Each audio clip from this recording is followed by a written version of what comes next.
કેશોદ તાલુકાના મેસવાણ ગામના પાદરમાં જૂન 2025માં નદીના પાણીના નિકાલા માટે અંડરગ્રાઉન્ડ ગટર બનાવી ગ્રામ્ય વિકાસનું કામ શરૂ કરવામાં આવેલ છે।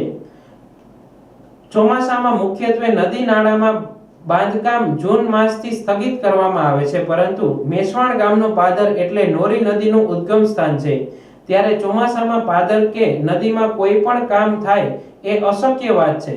પણ સ્થાનિક તંત્ર દ્વારા પાણી નિકાલ અંડરપાસ મોટી ગટરના નામે જેસીબી દ્વારા મસ્ત મોટા ખાડા કરીને અંડરપાસ ગટરનું કામ નદીમાં પૂરના અવરોધના કારણે અધૂરું મૂક્યું છે।